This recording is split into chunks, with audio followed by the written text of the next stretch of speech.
Before we start, I want you all to go ahead and hit that red subscription button so that you don't miss out on any of our videos.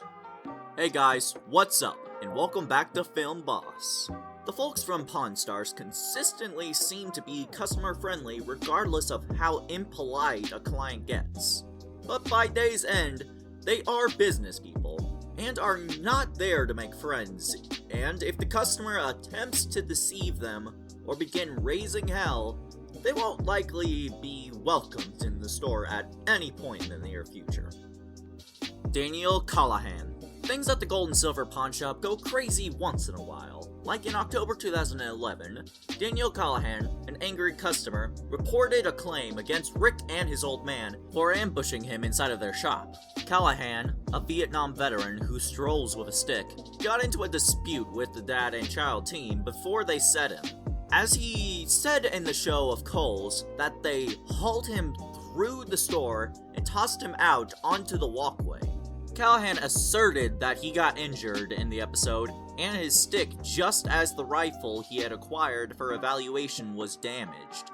He was looking for $20,000 in the suit, yet, as indicated by Corey, his dad and granddad can't generally be accused of tossing him out of the shop, as he had turned out to be completely angry with a weapon in his grasp. Naturally, Callahan was restricted from the Gold and Silver Pawn Shop after the incident. However, he most likely wasn't going to return to the shop in any case. Raphael. One of the most essential events of the Pawn Stars occurred in the show's second season when a bald man entered the shop called Raphael. His noticeable mustache and his strange accent made him quite prominent and rememberable. He came to the Gold and Silver Pawn Shop to sell a rare statue by the French artist Emilie de Becquerel, called from 1888. Despite the fact that he continued saying that he knew nothing about the price, he had an entirely clear thought regarding the amount he needed for it, and got very furious when Rick gave him his opinion on the statue. If you follow the Gold and Silver Pawn Shop show, you will likely recall Raphael, and if the event occurred had not been staged, we're almost certain he wouldn't be able to go over to the Harrison's pawn shop ever again after this. Raphael went to the Gold and Silver Pawn Shop with a bronze statue that he needed to sell for around $6,000, and he disclosed to Drake that he knew nothing about it. What's more, the pawn retailer gave him a description disclosing him that the statue demonstrated Perseus and Pegasus, with Perseus wearing a protective helmet that made him undetectable. Perseus was a fancial figure that slaughtered Medusa, and the cap he's wearing made him undetectable.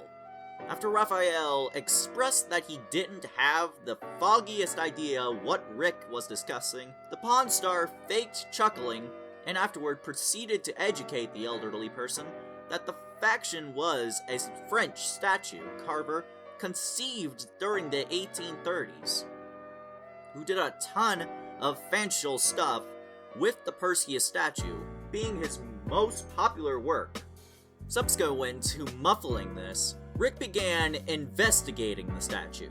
He called attention to that there was a couple of splits that would not be there on the statue if it was an original, and this was likely a reworked from 40 or 50 years ago, long after the Frenchman died. He even found the label that said "Made in the USA," which was all that could possibly be needed as evidence for Rick that it wasn't a unique made in 1888.